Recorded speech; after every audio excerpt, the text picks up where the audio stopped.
Hi viewers, welcome back to my YouTube channel. ಎಲ್ಲರೂ ಹೇಗಿದ್ದೀರಾ? ನಾನು ಕೂಡ ಇವಾಗ ಸ್ವಲ್ಪ ಆರಾಮಾಗಿದ್ದೀನಿ. ಇವತ್ತಿನ ತಮ್ಮೇಲೆ ನೋಡಿರ್ತೀರ ನೀವು ಎಲ್ಲರೂ ನೋಡ್ದಂಗೆ. ನಾನು ಇವತ್ತು ಸ್ವಲ್ಪ ಊಟದ ಬಾಕ್ಸೆಲ್ಲ ಬೇಕಿತ್ತು, ಮಕ್ಕಳಿಗೆ ಸ್ಕೂಲ್ ಸ್ಟಾರ್ಟ್ ಆಯ್ತಲ್ಲ ಅಂತ ಹೇಳ್ಬಿಟ್ಟು. ಇದು ಮೊದಲೇ ಮಾಡಿಟ್ಕೊಂಡಿರೋ ವಿಡಿಯೋ.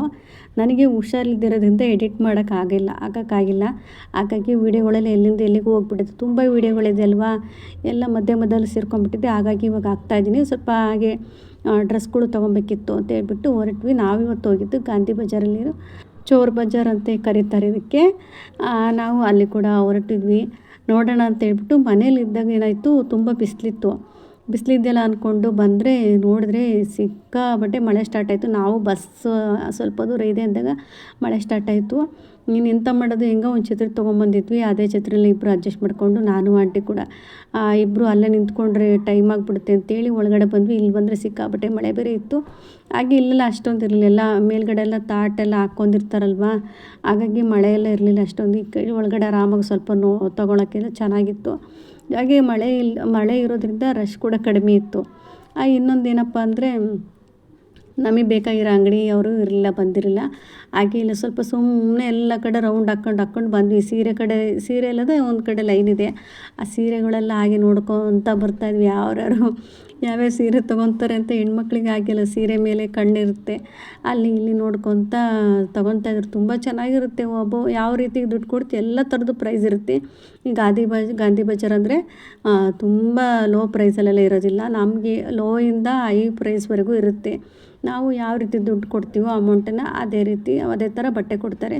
ನಾನು ಇದರಲ್ಲಿ ಒಂದು ತೊಗೊಂಡೆ, ಕಾಟನಲ್ಲಿ ತುಂಬ ಚೆನ್ನಾಗಿದೆ. ಕಾಟನ್ನಲ್ಲಿ ಅಂಗಡಿನಲ್ಲಿ ಹೋದರೆ ಏನಿಲ್ಲ ಅಂದರೆ ಒಂದು 1000 ರೂಪಾಯಿ, 800 ರೂಪಾಯಿ ಅಷ್ಟಿರುತ್ತೆ. ಇಲ್ಲಿ ಬಂದರೆ ಅದೇ ದುಡ್ಡಿಗೆ ಒಂದು ಒಳ್ಳೆಯದೇ 2 ಟಾಪು ಸೆಟ್ ಬರುತ್ತೆ.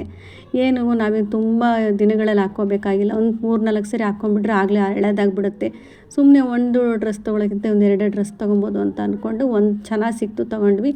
ಇನ್ನೊಬ್ಬರು ರೆಗ್ಯುಲರಾಗಿ ಬರ್ತಿದ್ವಲ್ವ, ಅವರು ಇರಲಿಲ್ಲ. ಹಾಗಾಗಿ ಇಲ್ಲ ಆಂಟಿ ಅಂಗಡಿಯಲ್ಲಿ ಬಂದುಬಿಟ್ಟು ಸೀರೆ ನೋಡ್ತೀನಿ ಅಂತ ನೋಡಿದ್ರು.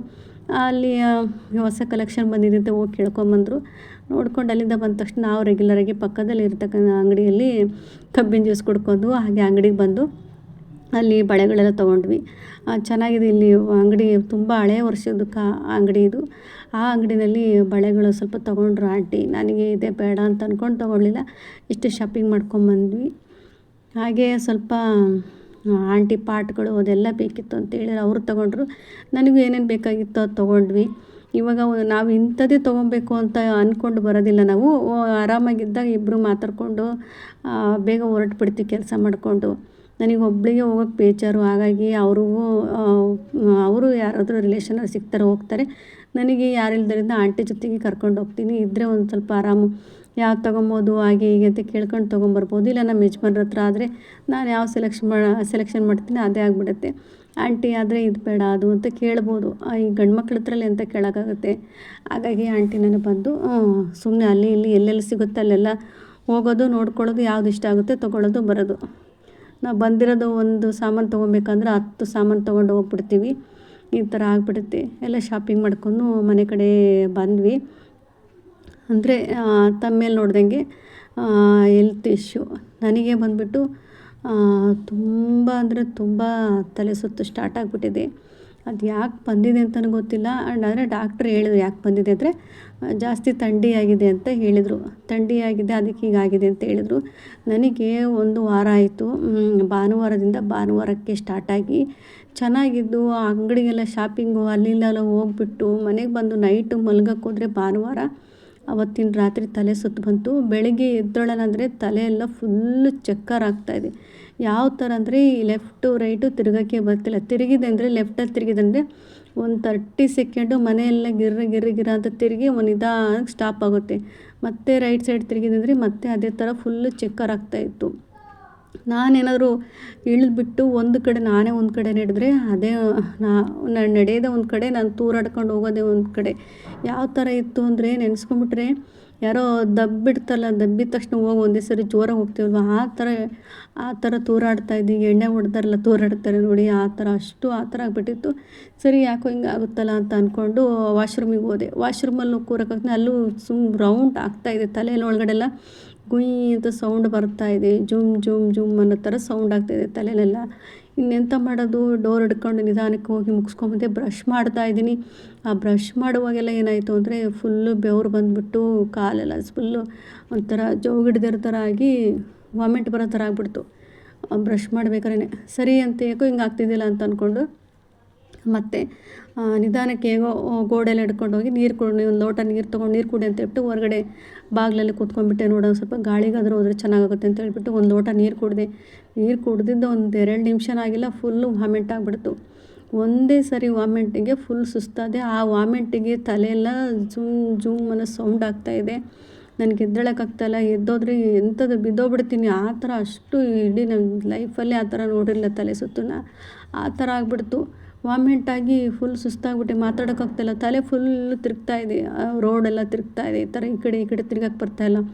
ಅಷ್ಟೊಂದು ತಲೆ ಸುತ್ತು ಬಂತು. ಎಂತ ಮಾಡೋದು, ಒಂದೇ ಸರಿ ವಾಮಿಂಟಿಗೆ ಫುಲ್ ಸುಸ್ತಾಗ್ಬಿಟ್ಟೆ. ಸ್ಕೂಲಿಗೆ ಬೇರೆ ಟೈಮ್ ಆಗುತ್ತೆ, ಎಂಥ ತಿಂಡಿ ಮಾಡೋದು ಮಕ್ಕಳಿಗೆ ಅಂತ ಹೇಳ್ಬಿಟ್ಟು ಏನೂ ಮಾಡೋದು ಗೊತ್ತಾಗಲಿಲ್ಲ. ಸರಿ ಅಂದ್ಬಿಟ್ಟು ನಮ್ಮ ಮನೆಯವರು ಹೋಟ್ಲಲ್ಲಿ ಹೋಗ್ಬಿಟ್ಟು ಇಡ್ಲಿ ತೊಗೊಂಬಂದರು.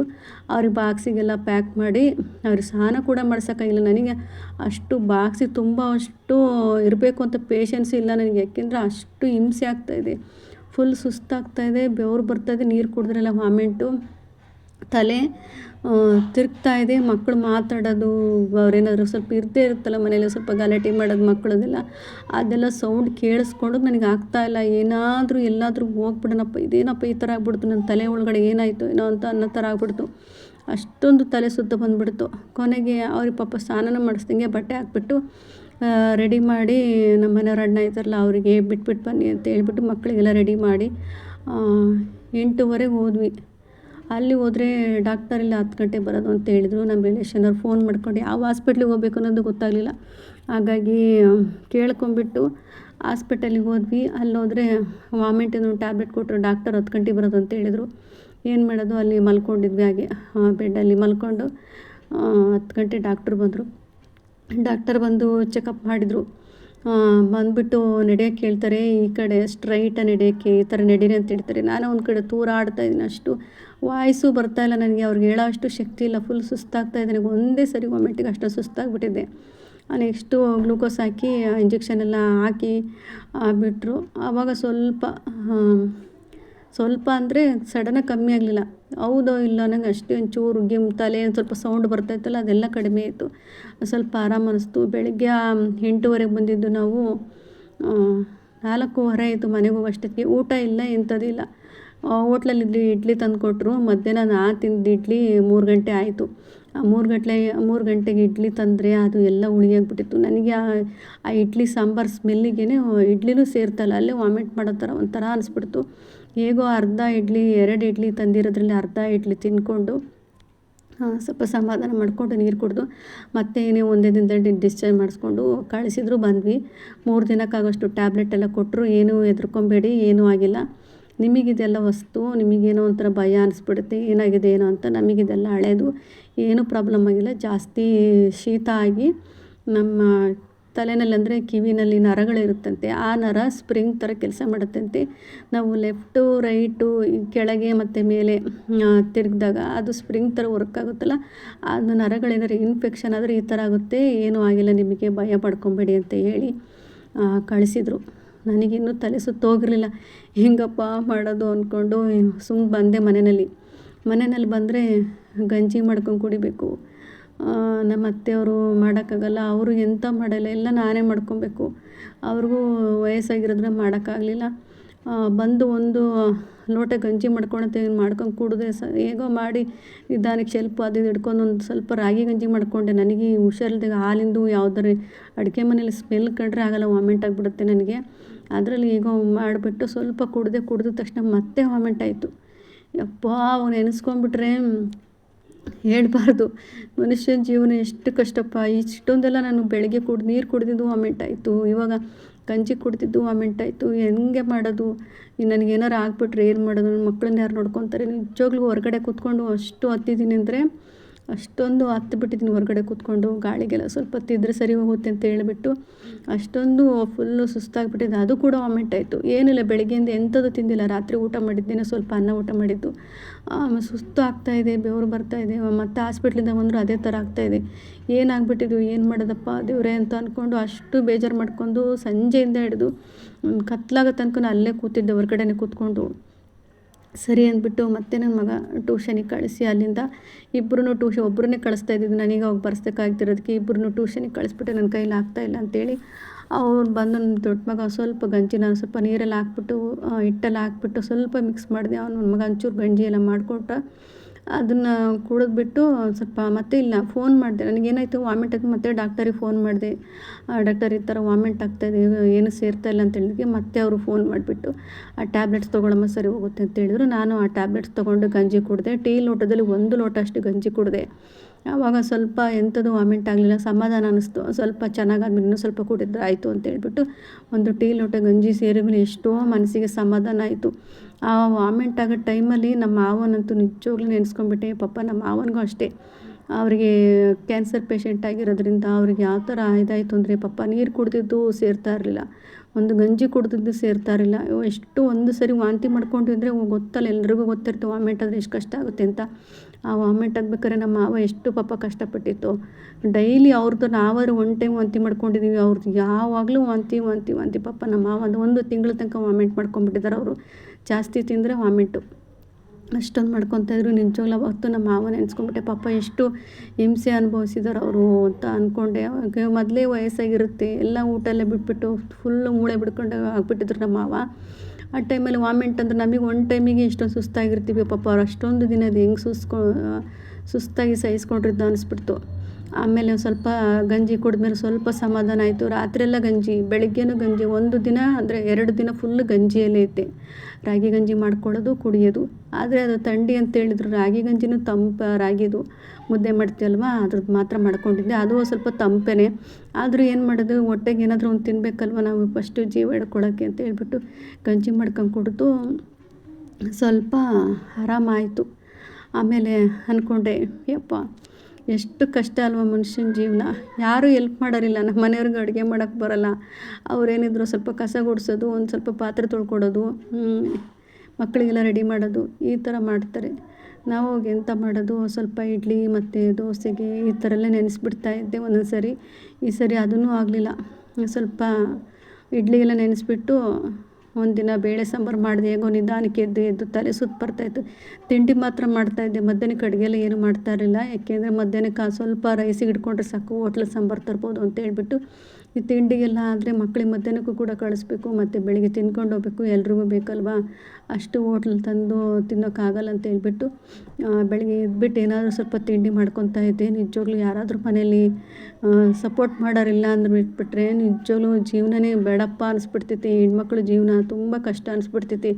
ಈ ಗಂಡು ಮಕ್ಕಳಿಗೆಲ್ಲ ಆದರೆ ಅವ್ರ ಮನೇಲಿ ಯಾರಾದರೂ ಮಾಡಿಡ್ತಾರೆ, ತಿಂದ್ಬಿಟ್ಟು ಆರಾಮಾಗಿರ್ತಾರೆ. ಆದರೆ ನಾವು ಹೆಣ್ಮಕ್ಳಿದ್ದೀವಲ್ವ, ನಮಗೆ ಯಾರೂ ಮಾಡಿಡೋರಿರೋದಿಲ್ಲ. ನಾವೇ ಹುಷಾರಿದ್ರು ಹುಷಾರಿಲ್ಲ ಅಂದರು ಚೆನ್ನಾಗಿದ್ರು ಎಲ್ಲ ನಾವೇ ಮಾಡ್ಕೊಬೇಕಾಗುತ್ತೆ, ಯಾರೂ ಮಾಡಿಕೊಡಲ್ಲ. ಚೆನ್ನಾಗಿದ್ದಾಗಷ್ಟೇ ಹಾಗೆ ಹೀಗೆ ಅಂತ ಮಾತಾಡ್ಕೊಂಡಿರ್ತಾರೆ. ಅದೇ ಚೆನ್ನಾಗಿಲ್ಲ ಅಂದರೆ ಮನೆಯವರು ಎಲ್ಲರೂ ಆವಾಗಲೇ ಹುಷಾರಿಲ್ದಂಗೆ ಆಗ್ಬಿಡುತ್ತೆ. ಈ ಥರ ಎಷ್ಟೋ ಸರಿಯಾಗಿದೆ. ನನಗೆ ಯಾವಾಗ ಹುಷಾರಿಲ್ಲ, ಮನೆಗೆ ಎಲ್ರಿಗೂ ಆವಾಗಲೇ ಹುಷಾರಿಲ್ದಂಗೆ ಆಗುತ್ತೆ. ಎಷ್ಟು ಸರಿ ನೋಡಿದ್ದೀನಿ, ಯಾರೂ ಮಾಡಿಕೊಡೋರಿರೋದಿಲ್ಲ. ನಾವು ಎಷ್ಟೇ ಕಷ್ಟ ಇದ್ದರೂ ನಾವೇ ಮಾಡ್ಕೊಂಡು ತಿನ್ನಬೇಕು. ಹಾಗೆ ನಮ್ಮೂರಿಂದ ನಮ್ಮವ್ವ ಕರ್ಸ್ಕೊಳೋಣ ಅಂದರೆ ಅವರಿಗೂ ಹುಷಾರಿರಲಿಲ್ಲ. ಅವರು ಕರೆಂಟ್ ಶಾಕ್ ಆಗಿರೋದ್ರಿಂದ ಅವ್ರಿಗೂ ಜಾಸ್ತಿ ಕೆಲಸ ಎಲ್ಲ ಮಾಡೋಕ್ಕಾಗೋದಿಲ್ಲ. ಹಾಗಾಗಿ ನಮ್ಮ ಮನೆಯವ್ರು ಇರೋದ್ರಿಂದ ಅವರು ಹೆಲ್ಪ್ ಮಾಡ್ತಾರಲ್ವ, ಇನ್ನೇನು ಬೇಡ ಅಂತ ಹೇಳಿಬಿಟ್ಟು ಕರ್ಸ್ಕೊಂಡಿಲ್ಲ. ನಮ್ಮ ತಂಗಿ ಬಂದಿದ್ದರು. ನಮ್ಮ ತಂಗಿ ಅಂದರೆ ಲಾಸ್ಟ್ ತಂಗಿ ಥರ ನೋಡಿದ್ದೀರಲ್ವ, ಆ ತಂಗಿ ಬಂದುಬಿಟ್ಟು ನಾನು ಹಾಸ್ಪಿಟಲಲ್ಲಿದ್ದಾಗ ಪಾಪ ಬಂದು ಮನೆಯಲ್ಲೆಲ್ಲ ಕಸ ಗುಡಿಸಿ ನೆಲ್ಲೆಲ್ಲ ಒರೆಸ್ಕೊಟ್ಟು, ಸ್ವಲ್ಪ ಚಿತ್ರಾನ್ನ ಗೊಜ್ಜಿತ್ತಲ್ವ, ಚಿತ್ರಾನ್ನ ಗೊಜ್ಜು ಮಾಡಿಟ್ಟು, ಅನ್ನ ಎಲ್ಲ ಮಾಡಿಟ್ಟು, ಎಲ್ಲ ಅಡುಗೆ ಮನೆ ಶೆಲ್ಫೆಲ್ಲ ಒರೆಸಿ ಕ್ಲೀನ್ ಮಾಡಿ ಪಾತ್ರೆಲ್ಲ ತೊಳ್ಕೊಟ್ಟು ಮತ್ತೆ ಹಾಸ್ಪಿಟಲಿಗೆ ಬಂದು ನಾನು ನೋಡಿಕೊಂಡು ಹೋದರು. ಹಂಗಾಗಿ ಆವಾಗ ನಾನು ಹಾಸ್ಪಿಟ್ಲಿಂದ ಬಂದು ಸಂಜೆ ಬೆಳಗ್ಗೆ ತಿಂಡಿ ಮಾಡಿದೆ, ದೋಸೆ ಅಂತಲ್ಲಿ ದೋಸೆ ಮಾಡಿಲ್ಲ. ನನ್ನ ತಂಗಿ ಗೊಜ್ಜು ಮಾಡಿಟ್ಟಿದ್ರಲ್ಲ, ಅದಕ್ಕೆ ನಮ್ಮ ಮನೆಯವ್ರು ಬಂದುಬಿಟ್ಟು ಅನ್ನಕ್ಕಿಟ್ಬಿಟ್ಟು ಗೊಜ್ಜನ್ನು ಕಲಸಿ ಮಕ್ಕಳಿಗೆ ಕಳಿಸಿದ್ರು. ಆ ಗೊಜ್ಜು ಜಾಸ್ತಿನೇ ಮಾಡಿಟ್ಟಿದ್ರು. ನನ್ನ ತಂಗಿ ಬಂದು ಆಗುತ್ತೆ, ನೀವು ಹುಷಾರಿಲ್ಲ, ಏನು ಮಾಡೋಕ್ಕಾಗಲ್ಲ, ಬೆಳಗ್ಗೆ ಟೈಮಲ್ಲಿ ಎದ್ಬಿಟ್ಟು ಕಲಿಸ್ಕೊಡು ಅಂತೇಳಿ ಜಾಸ್ತಿ ಮಾಡಿಟ್ಟಿದ್ರಲ್ಲ, ಅದೇ 2 ದಿನಕ್ಕೆ ಮಕ್ಕಳಿಗೆ ಸ್ವಲ್ಪ ಅದನ್ನೇ ಕಲಿಸ್ಕೊಡ್ತಾಯಿದ್ದೆ. ಊಟಕ್ಕೂ ಅದೇ ಅಡ್ಜಸ್ಟ್ ಆಗೋದು. ಮಧ್ಯಾಹ್ನ ಊಟಕ್ಕೆಲ್ಲ ಸಾಂಬಾರು ತೊಗೊಂಡು ಈ ಥರ ಮಾಡಿಕೊಂಡು ಹೆಂಗೋ ಒಂದು ವಾರ ಹೀಗೆ ತಳ್ಳಿದೆ. ಇವಾಗ ಸ್ವಲ್ಪ ಪರವಾಗಿಲ್ಲ, ಚೆನ್ನಾಗಾಗಿದ್ದೀನಿ. ಮತ್ತೆ ಚೆಕಪ್ ಮಾಡಿಸ್ಕೊಂಬಂದು ಅವರು ಇಲ್ಲಮ್ಮ ಏನೂ ತೊಂದರೆ ಇಲ್ಲ, ಹೆದರ್ಕೊಂಬೇಡ, ಇದು ಶೀತಕ್ಕಾಗಿರೋದು, ಸ್ವಲ್ಪ ನೀಟಾಗಿ ರೆಸ್ಟ್ ಮಾಡಿ, ಜಾಸ್ತಿ ತಲೆ ಕೆಡ್ಸ್ಕೊಳಕ್ಕೆ ಹೋಗಬೇಡಿ, ಚೆನ್ನಾಗಿ ನಿದ್ದೆ ಮಾಡಿ, ಚೆನ್ನಾಗಿ ಊಟ ಮಾಡಿ, ಟೆನ್ಷನ್ ಮಾಡ್ಕೊಬೇಡಿ ಅಂತೆಲ್ಲ ಈ ಥರ ಹೇಳಿ ಟ್ಯಾಬ್ಲೆಟ್ ಕೊಟ್ಟಿದ್ದಾರೆ. ಇವಾಗ ಸ್ವಲ್ಪ ಆರಾಮಿದ್ದೀನಿ. ಅಂದರೆ ತುಂಬ ಕೆಲಸ ಮಾಡೋಕ್ಕೆಲ್ಲ ಆಗೋಲ್ಲ. ಕೆಲಸ ನಿಂತ್ಕೊಂಡು ಮಾಡ್ತಾನಿದ್ರೆ ಫುಲ್ಲು ಸುಸ್ತಾಗಿಬಿಡ್ತೈತೆ. ನಿಜವಾಗ್ಲೂ ನಾವೆಲ್ಲ ಒಂದು ಏಜ್ ಒಂದು 35-40 ಆಯಿತು ಅಂದರೆ ನಿಜವಾಗ್ಲೂ ಎಷ್ಟು ಆರೋಗ್ಯ ಈ ಥರ ಆಗುತ್ತಪ್ಪ ಅಂತ ಗೊತ್ತೇ ಆಗೋದಿಲ್ಲ. ನಾವೆಲ್ಲ ಚಿಕ್ಕವರಿದ್ದಾಗಲೆಲ್ಲ ಹೇಳ್ತಾರಲ್ವ, ಅಯ್ಯೋ ಇವರೇನಪ್ಪ ಈ ಥರ ಕತೆ ಹೇಳ್ತಾರೆ ಅನ್ನಂಗಾಗುತ್ತೆ. ಅದೇ ನಾವು ಅವ್ರ ಏಜು ಅಥವಾ ಒಂದು ಕಾಲ ಹೀಗೆ ಕಳೀತಾ ನಮಗೂ ಗೊತ್ತಾಗುತ್ತೆ, ಅಯ್ಯಪ್ಪ ಇಷ್ಟೊಂದು ಇರುತ್ತೆ ಮನುಷ್ಯನ ಜೀವನ, ಹೋಗ್ತಾ ಇಷ್ಟೊಂದು ಕಷ್ಟನ ಅಂತ ಅನಿಸ್ಬಿಡ್ತೈತೆ. ನನಗಂತೂ ನಿಜವಾಗ್ಲೂ ವಾಮಿಟ್ ಆದಾಗ ಯಾಕಾದರೂ ಮನುಷ್ಯರ ಥರ ಆಗ್ಬಿಟ್ಟಿದ್ಯಪ್ಪ ನಾವು ಅನಿಸ್ಬಿಡ್ತೈತೆ. ಈಗ ಪ್ರತಿಯೊಂದಕ್ಕೂ ಒಂದೊಂದು ಅದರದ್ದೇ ಆದಂಥ ಒಂದು ಜೀವ ಇರುತ್ತೆ, ಇಲ್ಲ ಅಂತಲ್ಲ. ಪ್ರಾಣಿಗಳಿಗೂ ಪಾಪ ನೋವಾಗುತ್ತೆ, ಗಾಯ ಆಗುತ್ತೆ, ಅವಕ್ಕೂ ಗೊತ್ತಾಗುತ್ತೆ. ಆದರೂ ಬಾಯಿ ಬಿಟ್ಟು ಹೇಳೋದಿಲ್ಲ. ಮನಸ್ಸಲ್ಲಿ ಅವಕ್ಕೂ ನೋವಿರುತ್ತೆ. ಅದೇ ಗಿಡ ಮರಗಳು, ನಾನು ಅನ್ಕೊಂಡು ಗಿಡ ಮರಗಳಾಗಿ ಹುಟ್ಟಬೇಕಲ್ಲಪ್ಪ ಅನಿಸುತ್ತೆ. ಗಿಡ ಮರಗಳಿಗೂ ಒಂದೊಂದು ತೊಂದರೆ ಇರುತ್ತೆ. ಮನುಷ್ಯ ಬರ್ತಾನೆ, ಮರ ಕಡಿತಾರೆ, ಆರೆಗಳೆಲ್ಲ ಕಡಿತಾರೆ. ಈ ಥರ ಎಲ್ಲ ಮಾಡ್ಬೇಕಾದ್ರೆ ಆ ಮರಕ್ಕೂ ಒಂದು ನೋವಾಗುತ್ತೆ, ಅದಕ್ಕೂ ಒಂದು ಜೀವ ಇರುತ್ತೆ. ಎಲ್ಲದನ್ನೂ ಕಷ್ಟ. ಯಾವುದು ಪ್ರಾಣಿ ಪಕ್ಷಿ ಮರ ಗಿಡ ಎಲ್ಲ ಇದೆಯಲ್ಲ ನಮ್ಮ ಪ್ರಪಂಚದಲ್ಲಿ, ಈ ಭೂಮಿ ಮೇಲೆ ಎಲ್ಲದನ್ನೂ ಕಷ್ಟನೇ, ಯಾವುದೂ ಸುಲಭ ಇರಲ್ಲ. ಆದರೆ ನಾವು ಬಾಯಿ ಬಿಟ್ಟು ಹೇಳ್ಕೊತೀವಿ, ತೋರಿಸ್ಕೊತೀವಿ. ಆ ಮರಗಳು ಪಕ್ಷಿಗಳಿಗೆಲ್ಲ ಎಂಥದ್ದು ಇಲ್ಲ, ಅವರವರೇ ಗಿಡ ಮರಗಳೆಲ್ಲ ಅವರವರೇ ಅನುಭವಿಸ್ಕೋಬೇಕಾಗುತ್ತೆ. ಹಾಗಾಗಿ ನಾವು ಬರೀ ಫ್ಯಾಮಿಲಿ ಮಕ್ಕಳು ಅತ್ತೆ ಮಾವ ಅಂತೆಲ್ಲ ಈ ಥರ ತಲೆ ಕೆಡಿಸ್ಕೊಂಡು ಜಾಸ್ತಿ ಕೆಲಸ ಮಾಡ್ಕೊತ ಬರೀ ಅವ್ರ ಕಡೆ ಗಮನ ಕೊಡ್ಕೊತಾನೆ ಇರ್ತೀವಿ. ನಮ್ಮ ಕಡೆ ಸ್ವಲ್ಪನೂ ಗಮನ ಕೊಡೋದಿಲ್ಲ. ಈ ಕೆಲಸದಲ್ಲೇ ಕಳೆದೋಗ್ಬಿಡುತ್ತೆ ದಿನ ಪೂರ್ತಿ. ಬೆಳಗ್ಗೆ ಎದ್ದು ಮಕ್ಕಳನ್ನ ಸ್ಕೂಲಿಗೆ ಕಳ್ಸೋಕ್ಕೆ, ಟಿಫನ್ ರೆಡಿ ಮಾಡೋಕ್ಕೆ, ಮಾಡಿ ಕಳ್ಸೋ ತನಕ ನಾವು ಒಂದು ಲೋಟದಲ್ಲಿ ಕಾಲು ಹಾಕಿರ್ತೀವಿ ನೀರಲ್ಲಿ. ಅವ್ರು ಹೋದ್ಮೇಲೆ ಮತ್ತೆ ನೆಕ್ಸ್ಟು ಮನೇಲಿ ಅತ್ತೆ ಮಾವನ ತಿಂಡಿ ಹಾಕ್ಕೊಡ್ಬೇಕು, ಬರಬೇಕು, ಮತ್ತು ನಾವು ಊಟ ಮಾಡಬೇಕು. ಅದೆಲ್ಲ ರೆಡಿ ಮಾಡಿ ತಿನ್ಕೊಳ್ಳೋ ಅಷ್ಟೊತ್ತಿಗೆ 11 ಗಂಟೆ ಆಗುತ್ತೆ. ನೆಕ್ಸ್ಟು ಮತ್ತೆ ಮಧ್ಯಾಹ್ನ ಊಟ ಪ್ರಿಪೇರ್ ಮಾಡಬೇಕು. ಇದೇ ರೀತಿ ಆಗುತ್ತೆ. ಆ ಕೆಲಸ ಮಾಡ್ಕೊತ ನಮಗೆ ನಾವೇ ಆರೋಗ್ಯನ ಹಾಳು ಮಾಡ್ಕೊತಿದ್ದೀವಿ. ಮೊದಲೆಲ್ಲ ಅನ್ಕೊತಾ ಇದ್ದೆ ಎಲ್ಲ ಕೆಲಸಕ್ಕೆ ಆರಾಮಾಗಿ ಕೂತ್ಕೊತೀನಲ್ಲಪ್ಪ, ಕೂತ್ಕೊಂಡಾಗ ಏನಾದರೂ ಚಿಂತೆ ಮಾಡ್ತಿರ್ತೀನಲ್ವ, ನನಗೆ ಬ್ಯಾಕ್ ಪೇಯ್ನ್ ಇರೋದ್ರಿಂದ ಸುಮ್ಮನೆ ಊಟ ಮಾಡಿ ಎಲ್ಲ ಕೆಲಸ ಮಾಡಿ ಬೇಗ ಮಲ್ಕೊಳ್ಳೋಕ್ಕಿಂತ ಏನಾದರೂ ಒಂದು ಕೆಲಸ ಮಾಡೋಣ ಅಂತ ಹೇಳ್ಬಿಟ್ಟು ನಾನು ಯೂಟ್ಯೂಬ್ ಸ್ಟಾರ್ಟ್ ಮಾಡಿದ್ದು. ಆದರೆ ಇವಾಗ ಯೂಟ್ಯೂಬ್ ಮಾಡೋದೇನು ಕಷ್ಟ ಅಂತಲ್ಲ, ಕಷ್ಟ ಇರುತ್ತೆ, ಸುಲಭನೂ ಅಲ್ಲ. ಆದರೆ ನನಗೆ ಈಗ ಹುಷಾರಿಲ್ದಿರೋದ್ರಿಂದ ಸ್ವಲ್ಪ ಕಷ್ಟ ಆಗ್ತಾಯಿದೆ. ಎಲ್ಲದು ಮನೆ ಕೆಲಸ ಎಲ್ಲದನ್ನು ಮಾಡಿಕೊಂಡು ಮತ್ತು ಯೂಟ್ಯೂಬ್ ಮಾಡಿಕೊಂಡು ಮಕ್ಕಳನ್ನೆಲ್ಲ ನೋಡಿಕೊಂಡು ಎಲ್ಲ ಮಾಡೋಷ್ಟಕ್ಕೆ ತುಂಬ ಕಷ್ಟನೇ ಆಗುತ್ತೆ. ಯಾವುದು ಸುಲಭ ಇರೋದಿಲ್ಲ. ಹಾಗಾಗಿ ನಾವು ಹೆಚ್ಚು 35+ ಆದಮೇಲೆ ನಾವು ಹೆಚ್ಚು ನಮ್ಮ ಕಡೆಗೆ ಗಮನ ಕೊಡಬೇಕು ಅಂತ ಹೇಳ್ಕೊತೀನಿ. ಹಾಗೆಯೇ ಒಳ್ಳೊಳ್ಳೆ ತರಕಾರಿ, ನಮ್ಮ ಮನೇಲಿ ತರಕಾರಿ ಎಲ್ಲ ಏನು ಕಮ್ಮಿ ಇಲ್ಲ, ನೋಡ್ಬೋದು. ತುಂಬ ನಮ್ಮದು ಬ್ಲಾಗಲ್ಲೆಲ್ಲ ಅಷ್ಟೊಂದು ತರಕಾರಿ ಎಲ್ಲ ತೊಗೊಂಬಂದು ತಿಂತೀವಿ, ಆದರೂ ಅದು ಶೀತಕ್ಕಾಗಿರೋದಂತೆ. ಹಾಗಾಗಿ ಒಳ್ಳೊಳ್ಳೆ ಫುಡ್ ಕಡೆಗೆ ಗಮನ ಕೊಡಿ. ಒಳ್ಳೆ ತರಕಾರಿಗಳ ಕಾಳು ಮೊಳಕೆ ಕಾಳುಗಳೆಲ್ಲ ತಿನ್ನಿ. ಹಾಗೆ ನಾನು ಕೂಡ ಸಿರಿಧಾನ್ಯದೆಲ್ಲ ಮೊದಲೆಲ್ಲ ಗಂಜಿ ಮಾಡ್ಕೊತಾ ಇದ್ವಿ. ಏನಾಯಿತು ಅಂದರೆ ಅದು ಸ್ವಲ್ಪ ಗ್ಯಾಸ್ ಆದಂಗೆ ಆಗೋದು ನಮಗೆ. ಅದು ಕುಡಿದ್ರೆ ಊಟ ಎಲ್ಲ ಸೇರ್ತಾ ಇರಲಿಲ್ಲ. ಹಾಗಾಗಿ ನಮ್ಮ ಮನೇಲಿ ಅದನ್ನೆಲ್ಲ ಮತ್ತೆ ಗಂಜಿ ಮಾಡೋದೆಲ್ಲ ಸ್ಟಾಪ್ ಮಾಡಿದ್ವಿ. ಇವಾಗ ಮತ್ತೆ ಸ್ಟಾರ್ಟ್ ಮಾಡಬೇಕು. ಏನಾಗುತ್ತೆ ಆಗಲಿ ನೋಡೋಣ. ನಮ್ಮ ಬಾಡಿಗೆ ಒಳ್ಳೆ ಪ್ರೋಟೀನ್ ಕಾಳುಗಳು ಎಲ್ಲ ಬೇಕು. ತರಕಾರಿಗಳಂತ ನಾರ್ಮಲಾಗಿ ತಿಂತೀವಿ. ಒಳ್ಳೊಳ್ಳೆ ಕಾಳುಗಳೆಲ್ಲ ಫುಡ್ಡು, ನಮಗೆ ಐರನ್ನು ಅಂಶ ಎಲ್ಲ ಸಿಗಬೇಕು ಅಂದರೆ ಒಳ್ಳೊಳ್ಳೆ ಕಾಳುಗಳೆಲ್ಲ ತಿನ್ನಬೇಕು. ಕಾಳುಗಳೆಲ್ಲ ತಿನ್ನೋಕ್ಕಾಗಲ್ಲಲ್ವ, ಎಲ್ಲ ನೀಟಾಗಿ ಹುರಿದ್ಬಿಟ್ಟು ಪುಡಿ ಮಾಡಿಕೊಂಡು ಇವಾಗ ಗಂಜಿ ಅಂತ ಬರ್ತಲ್ಲ, ಈ ಥರದ್ದೆಲ್ಲ ಮಾಡ್ಕೊಳ್ಳೋಣ ಅಂತ ಅಂದ್ಕೊಂಡಿದ್ದೀನಿ. ಹಾಗೆ ನನಗೆ ವೀಕ್ ಇದ್ದಾರೆ ಅಂತ ಹೇಳ್ಬಿಟ್ಟು ಹಾಲು ಪೌಡರ್ ಅಂತ ಹೇಳ್ಬಿಟ್ಟು ಹಾಲು ಪೌಡರೆಲ್ಲ ಅದು ಪುಡಿ ಕೊಟ್ಟಿದ್ರು, ಚೆನ್ನಾಗಿರುತ್ತೆ ಅದು. ನೀವು ಮತ್ತು ಡ್ರೈ ಫ್ರೂಟಿಂದೆಲ್ಲ ಪೌಡರ್ ಕೊಟ್ಟಿದ್ದಾರೆ. ಅದು 1,000 ರೂಪಾಯಿ. ನಾನು ಅಂದ್ಕೊಂಡೆ ನೋಡಿ, ನಾವು ಸುಮ್ಮನೆ ಯಾಕಪ್ಪ 1,000 ರೂಪಾಯಿ ಕೊಟ್ಬಿಟ್ಟು ನಾವೆಲ್ಲ ಪುಡಿ ಮಾಡ್ಕೊಳಕ್ಕೆ ಹೋಗಲಿ, ಇರೋದು ಚೆನ್ನಾಗಿದ್ದೀವಲ್ಲ, ನಾವು ಊಟ ತಿನ್ಕೊಂಡು ಆರಾಮಾಗಿದ್ದೀವಿ ಅಂತ ಹೇಳ್ಕೊಂಡು ಸುಮ್ಮನೆ ನೆಗ್ಲೆಕ್ಟ್ ಮಾಡೋದಲ್ಲ. ಅದೇ 1,000 ರೂಪಾಯಿಗೆ ನಾವು ಒಂದು ಡ್ರೈ ಫ್ರೂಟ್ ತೊಗೊಂಬಂದು ನೀಟಾಗಿ ಎಲ್ಲ ಹುರಿದ್ಬಿಟ್ಟು ಮಿಕ್ಸಿ ಮಾಡಿಕೊಂಡು ಡೈಲಿ ಒಂದು ಲೋಟ ಹಾಲಿಗೆ ಹಾಕಿ ಕುಡಿದ್ರೆ ಅದೇ ನಮಗೆ ಅಲ್ಲಿ ಸಿಗುತ್ತೆ. ನಾವು ಎಲ್ಲೆಲ್ಲೋ ಯೋಚನೆ ಮಾಡ್ಕೊತ ಮಕ್ಕಳು, ಮನೆ, ಗಂಡ ಹೆಂಡ್ತಿ, ಅತ್ತೆ ಮಾವ ಅನ್ಕೊತ ಏನೇನೋ ಹೀಗೆ ಕೆಲಸ ಮಾಡ್ಕೊತ ನಮ್ಮ ಕಡೆ ನಾವು ಗಮನ ಕೊಡೋದನ್ನು ಮರೆತುಬಿಟ್ಟು ಬರೀ ಕೆಲಸ, ಅಡುಗೆ, ಮನೆ ಅಡುಗೆ, ಬಟ್ಟೆ, ಮನೆ ಕೆಲಸ, ಬರೀ ಈ ಕಡೆನೇ ಗಮನ ಕೊಡ್ಕೊಂತ ನಮ್ಮ ಆರೋಗ್ಯನ ನಾವು ಹಾಳು ಮಾಡ್ಕೊತಾ ಇದ್ದೀವಿ. ನಮಗೆ ಹುಷಾರಿಲ್ಲ ಅಂದರೆ ಯಾರೂ ಹೆಲ್ಪ್ ಮಾಡಲ್ಲ. ಅತ್ತೆ ಆಗಿರ್ಬೋದು, ಮಾವ ಆಗಿರ್ಬೋದು, ಮೈದ್ನ ಆಗಿರ್ಬೋದು, ಯಾರೂ ಹೆಲ್ಪ್ ಮಾಡಲ್ಲ. ಮಾಡ್ತಾರೆ, ಅವ್ರಿಗೆ ಎಷ್ಟು ಬೇಕು ಅಷ್ಟೇ ಸ್ವಲ್ಪ ಮಾಡ್ತಾರೆ.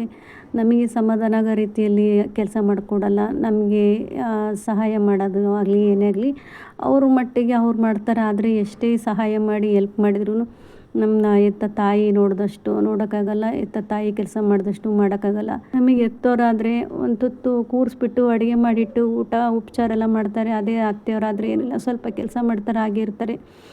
ಟ್ಯಾಬ್ಲೆಟ್ ತೊಗೊಂಡ್ರಾ ಬಿಟ್ರಾ ಇಲ್ವಾ ಅಂತ ಆ ಥರ ಕೇಳೋರು ಕೆಲವೊಂದೊಂದು ಮನೇಲಿ ಇರೋದಿಲ್ಲ. ಹಾಗಾಗಿ ನಾನು ಕೂಡ ಇನ್ಮೇಲೆ ನಮ್ಮ ಆರೋಗ್ಯದ ಕಡೆ ಗಮನ ಕೊಡಬೇಕು ಅಂದ್ಕೊಂಡಿದ್ದೀನಿ.